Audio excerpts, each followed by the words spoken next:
আমাদের আজকে বর্ধমান আমাদের যে হাই মাদ্রাসা, সেই হাই মাদ্রাসার শিক্ষকরা আমাদের ইফতার মজলিসের আয়োজন করেছিলেন। আমরা উপস্থিত হয়েছিলাম। মানব সমাজে যে বর্তমান সময়ে যে সংকট চলছে গোটা বিশ্বে, মানুষের মধ্যেই যে শয়তান আছে ওটা গিয়ে গোটা বিশ্বে এটা প্রমাণিত। এটাই তো আমরা সারাদিন ঈশ্বরের নাম করি, আল্লাহর নাম করি, সবাই করি, এর মধ্যেই কিন্তু শয়তানরা লুকিয়ে আছে, যারা মানব সমাজটাকে নিজেদের স্বার্থে কুক্ষিগত করে ধ্বংস করতে চায়, নিজেদের ভোগ বিলাস দখল করতে চায়। সেই দখলদারি চলছে গোটা বিশ্বে।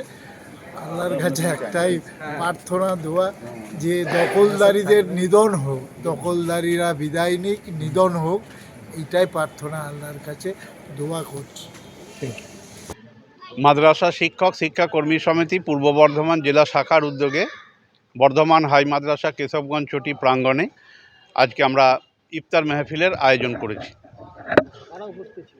আজকের এই অনুষ্ঠানে বিশেষভাবে উপস্থিত ছিলেন আমাদের বর্ধমান ডেভেলপমেন্ট অথরিটির অনারেবল চেয়ারম্যান উজ্জ্বল প্রামাণিক মহাশয়, বর্ধমান জেলা পরিষদের প্রাক্তন সভাধিপতি দেবু টুডু মহাশয়, এছাড়া বিশিষ্ট শিক্ষক এবং শিক্ষাবিদ বাকবুল ইসলাম সাহেব এবং আমাদের মাদ্রাসা শিক্ষাকর্মী সমিতির অভিভাবক, আমাদের দীর্ঘদিনের সঙ্গী বিশিষ্ট শিক্ষাবিদ রথিন মল্লিক মহাশয়, প্রাক্তন ডোমা শামস তিবরেজ আনসারি সাহেব, এছাড়াও সমগ্র বর্ধমান জেলার বিভিন্ন মাদ্রাসার মাননীয় শিক্ষক শিক্ষিকা এবং আদার্স সমাজের বিভিন্ন শ্রেণীর মানুষ আজকে আমাদের এই সব মহতী অনুষ্ঠানে উপস্থিত ছিলেন।